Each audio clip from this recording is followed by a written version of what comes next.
जब बलराम जी पर लगा ब्रह्म हत्या का पाप। आइए जानते हैं इस वीडियो में। नमस्ते दोस्तों, स्वागत है आपका हमारे चैनल में। दोस्तों, क्या आप जानते हैं कि बलराम जी पर भी ब्रह्म हत्या का पाप लगा था? आखिर कैसे, आज जानेंगे इस वीडियो में।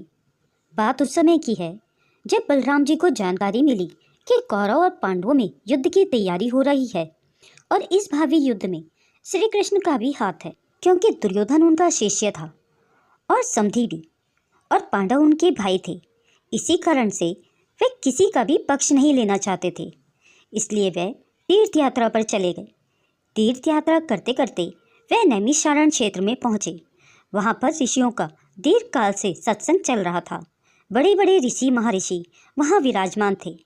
व्यास जी के प्रिय शिष्य रोमहर्षण सूत जी पौराणिक कथाएं सुना रहे थे। बलराम वहां पहुंचे तो सभी ने आदर के साथ उठकर उनका स्वागत किया, किंतु रोमहर्षण, जो कि व्यास जी की गद्दी पर बैठे थे, न उठे और न ही उनको प्रणाम किया। बलराम को इस पर बड़ा क्रोध आया। वह बोले, यह विलोम कुल अर्थात क्षत्रिय पिता एवं ब्राह्मण माता की संतान सूत अभिमान वंशी ऊंचे आसन पर बैठा हुआ है।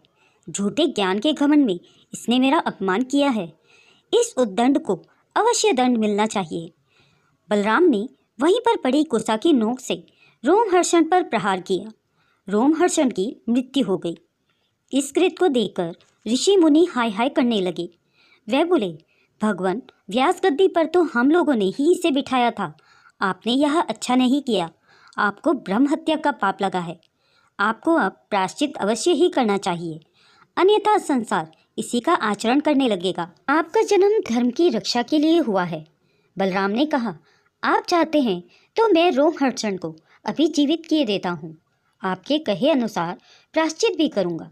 ऋषियों ने उनसे कहा, भगवान, अब ऐसा उपाय सोचें जिससे आपका वचन तथा इसकी मृत्यु झूठी ना पड़े, और नित्य सत्संग के लिए हमने भी इसे दीर्घायु का वरदान दिया था, वह भी सत्य साबित हो।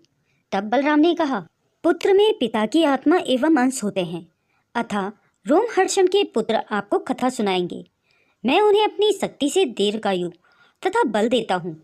अब आप मुझे ब्रह्म हत्या के पाप का प्रायश्चित बताइए। ऋषियों ने कहा, यहाँ पर्व के समय और वैसे भी बल्लभ नामक राक्षस के उपद्रव से घोर त्रास छाया रहता है। इन विघ्नों का नाश करके इस स्थान को तथा हमको भय मुक्त करें। उसके पश्चात 1 वर्ष तक भारतवर्ष के समस्त तीर्थों का भ्रमण करने से ब्रह्म हत्या के पाप से आपको मुक्ति मिल जाएगी। ऋषियों की आज्ञा के अनुसार बलराम पर्व तक वहीं ठहरे। पर्व के समय बल्लभ नामक राक्षस आंधी के रूप में आया और ऋषियों पर मांस मज्जा आदि की वर्षा करने लगा। यज्ञशाला में भी उसने मलमूत्र की वर्षा की और अंत में हाथ में त्रिशूल लेकर प्रकट हुआ। बलराम ने उसे अपने हल से खींचा और मूसल से मार डाला। उसके बाद ब्रह्म हत्या का प्रायश्चित करने के लिए वह तीर्थ यात्रा पर चले गए। दोस्तों, अगर यह वीडियो आपको पसंद आई हो तो इसे लाइक और शेयर करना ना भूलें।